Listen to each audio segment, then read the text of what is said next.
Hello friends.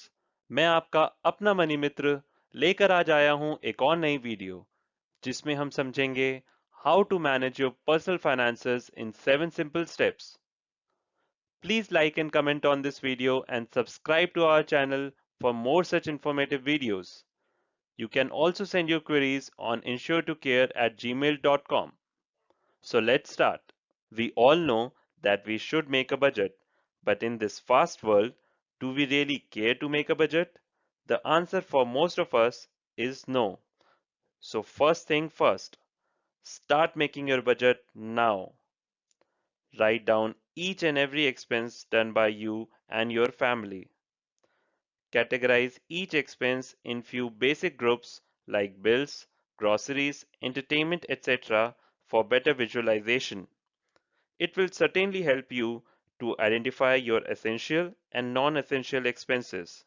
Nowadays, we do most of our payments digitally, so you can also use apps for automatic recording and categorizing your digital expenses. One of the apps which I find most useful is Wallet Money Manager. You can also try it. Now let's see आपका home budget कैसा दिखना चाहिए. 60% of your take home salary should go in paying up the essential items like EMIs, bills, fuel, groceries, etc. 20% should go in your lifestyle expenses like travel, movies, going out to restaurants. And finally, the most important part, 20% should certainly go in your savings for your future. Warren Buffett, काफी लोगों ने इनका नाम सुना होगा. One of the most successful investors has once said, if you buy things you do not need, soon you will have to sell things you need. Step 2. Limit your unnecessary expenses. After step 1, आप certainly एक better position में होंगे to identify your unnecessary expenses. Now limit your expenses like subscriptions of your web series platforms like Netflix, Prime, Hotstar. You can limit it to only few at one time. You need to limit your expenses on food platforms like Swiggy, Zomato.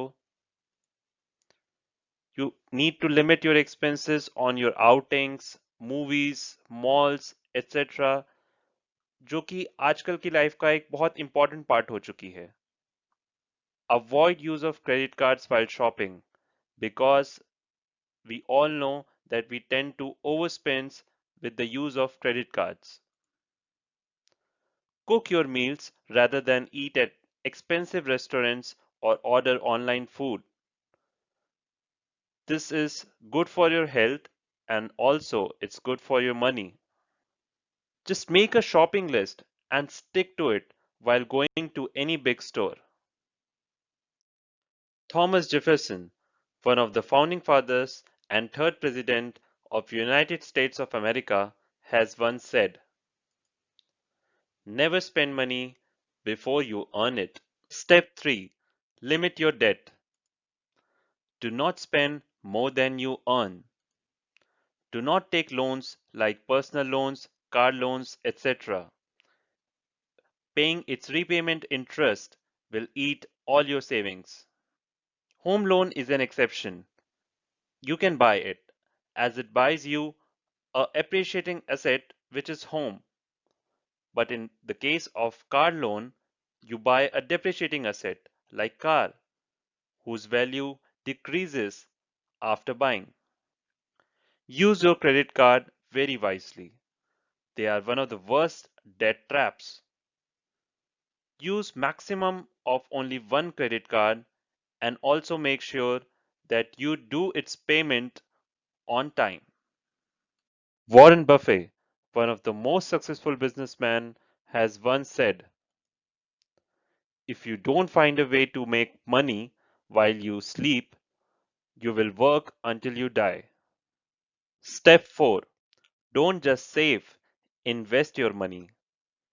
Until you invest your money in right areas, your money cannot grow. We broadly classify investments into two categories. First is debt investments. Debt investments comprises of PPF, bank fixed deposits, debt mutual funds, and liquid funds. Second is equity investments, which comprises of equity mutual funds and direct stocks. You should invest a percentage equal to your age in debt investments and rest of the savings to equity investments for optimal balance. For example, if your age is 30, your allocation in debt investments should be 30% and your allocation in equity investment should be 70%. Step 5. Invest in a health insurance. Buying a health insurance is actually an investment for your money and for your health. Health insurance covers your medical expenses during hospitalization and illness. Our sedentary lifestyle has led to increased occurrence of lifestyle disorders involving heart, cancer, lung conditions, and stroke, and that too at a very younger age. We all know about the rising medical cost in this era. For most of you who think your employer cover is sufficient, just think twice. Your employer cover today is about 2 lakh to 5 lakh rupees in general, which is not at all sufficient for the rising medical cost these days.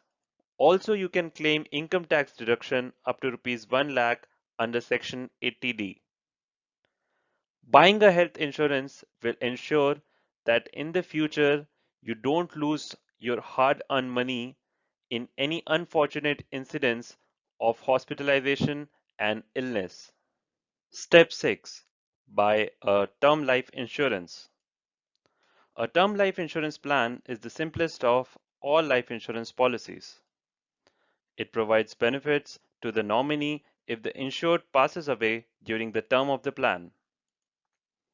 In case of unfortunate death, the payment from the insurance company will ensure that your dependents have a financially stable future, and in case of your children, they get a good education. We see nowadays there are a lot of plans in the market which mix the insurance plan with some investment options. But don't mix your investment and insurance plans. Keep them separate. Rather, buy a term life insurance, which is a pure insurance plan without any investment options. A term insurance plan offer high coverage at lower premiums. So the last step, but not the least, step 7, create an emergency fund. An emergency fund is the amount of money set aside to cover the financial surprises in your life. Create an emergency fund of at least worth 3 to 6 months of your take home salary. It will help you to overcome unforeseen expenses such as a medical emergency, some urgent home repairs, or even a job loss. It's super stressful if you are not financially prepared in an unfortunate emergency like these. In this dynamic world, you never know what is going to come, what surprise will come, but you should always stay ready for it. Now, the next question comes, how to build your emergency fund? Don't treat your money, which is lying in your bank savings account and your bank's fixed deposit, as your emergency fund. Because आजकल आपने देखा होगा, you just get 2 to 4% of interest in bank savings account, and also there is no liquidity in your bank's fixed deposit. You have to pay various penalties while premature withdrawal of your fixed deposits. Rather, create an emergency fund in a liquid fund through SIPs, which offers better liquidity than bank's fixed deposit and better returns of around 6 to 7%. You can also think to invest any lump sum amount which you receive throughout the year, like yearly bonus, in that emergency fund. That will certainly help you to create a very handsome amount in your emergency funds. Thank you guys for watching this video. Just follow these 7 simple steps and you will be in total control of your personal finances. Please like and comment on this video and subscribe to our channel for more such informative videos. You can send your queries to insuretocare@gmail.com. Have a nice day.